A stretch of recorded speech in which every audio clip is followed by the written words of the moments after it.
I now look to Amali Yeshitela to continue the case for the proposition.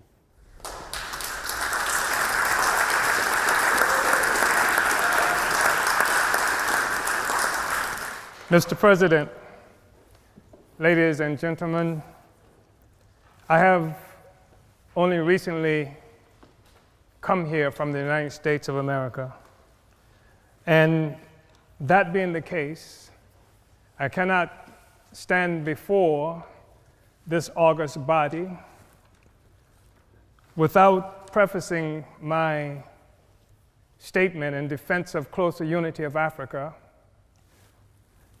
without stating first my unconditional solidarity with President Maduro and the government and people of Venezuela, who are currently under attack, savage attack, by the declining world hegemon of the United States.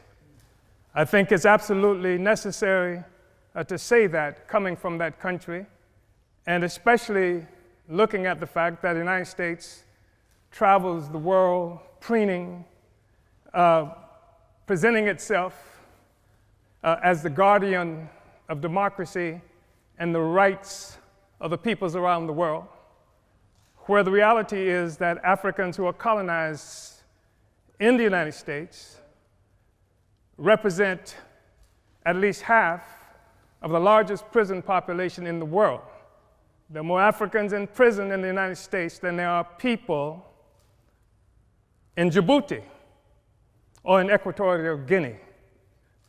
And so we find it very difficult, also recognizing that by their own estimates, it would take 228 years for the income of Africans colonized in the United States to equal that of the colonial white population.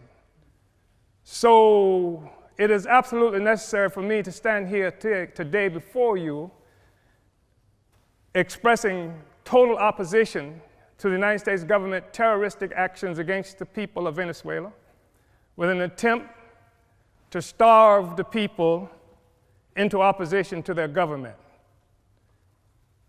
Mr. President, brothers and sisters, comrades, it is also necessary for us to say that this question of a closer union with Africa, or between Africans, or within Africa, is not a purely academic question, despite the fact that this debate is occurring within the pinnacle of bourgeois academia.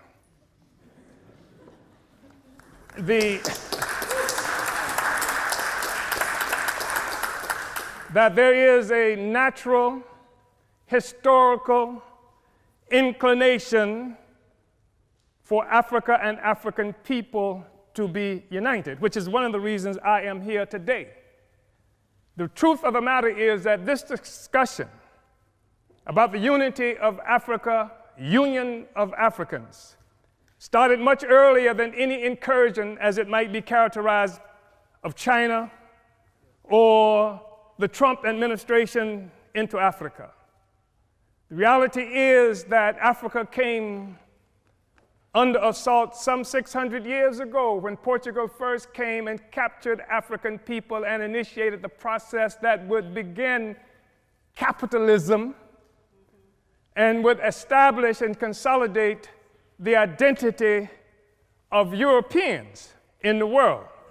It is a reality that capitalism rests upon a foundation of African slavery. Africans were first capital. And in order for this to occur and to last, it was absolutely necessary to keep African people divided so that we could not resist this horrible incursion on Africa that continues up to now.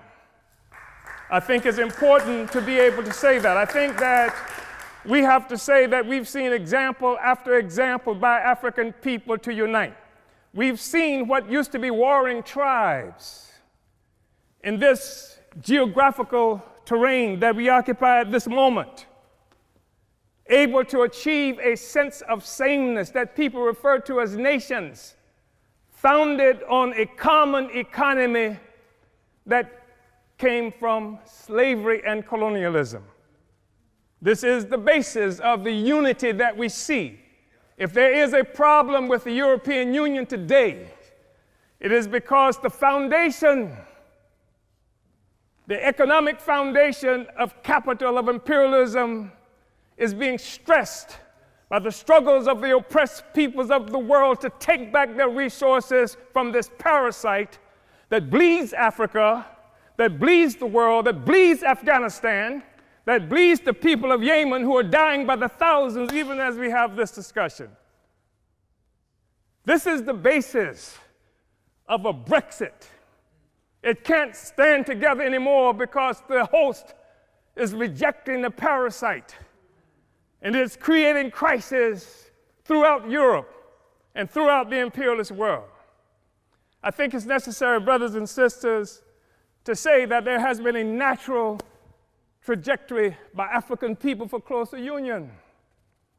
We know that we're talking about having this discussion in part because in 1884-85, Europeans sat at a table in Berlin, Germany, not a single African there, and carved up Africa into the territories that we now sometimes call countries and illogically refer to as nations. Africans didn't do that. It was Europe that did that. It was Europe and imperialism that required Africa to be divided so that the resources of Africa, both human and material, could come and pave the streets in London and grow the buildings in Amsterdam and bring clean water to New York, while the streets in Sierra Leone are not paved, and the people in Sierra Leone do not have clean water, and there's no national electric grid there. It is necessary to keep Africa divided by European imperialism and by all the imperialism in order to continue to suck the resources from Africa so that cell phones could exist here, so that Steve Jobs and the others could achieve some great notoriety from the coltan that comes from Congo, where Leopold killed at least 12 to 15 million Africans in order to conquer and keep Africa in the condition it's in today.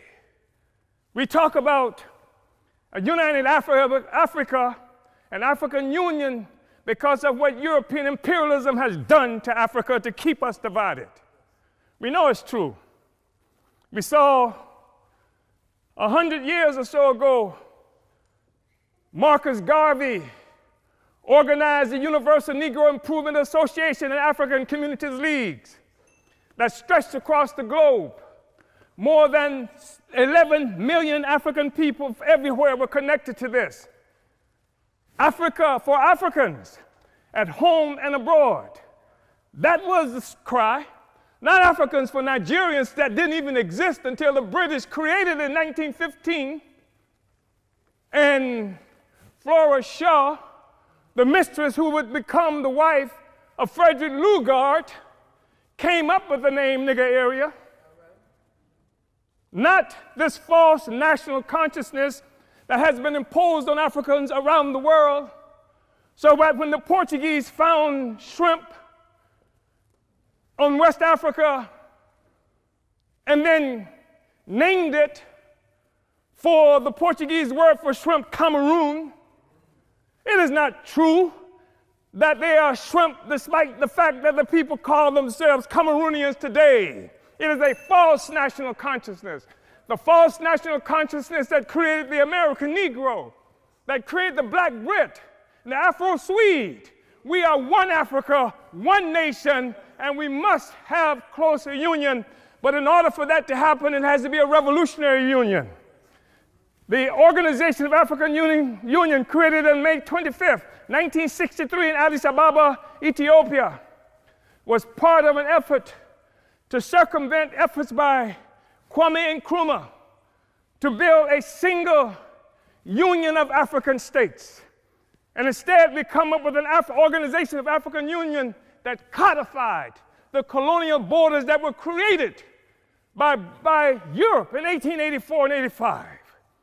We have to be able to break out of this, but it's going to take revolution in order to do this. African revolution in order to do this.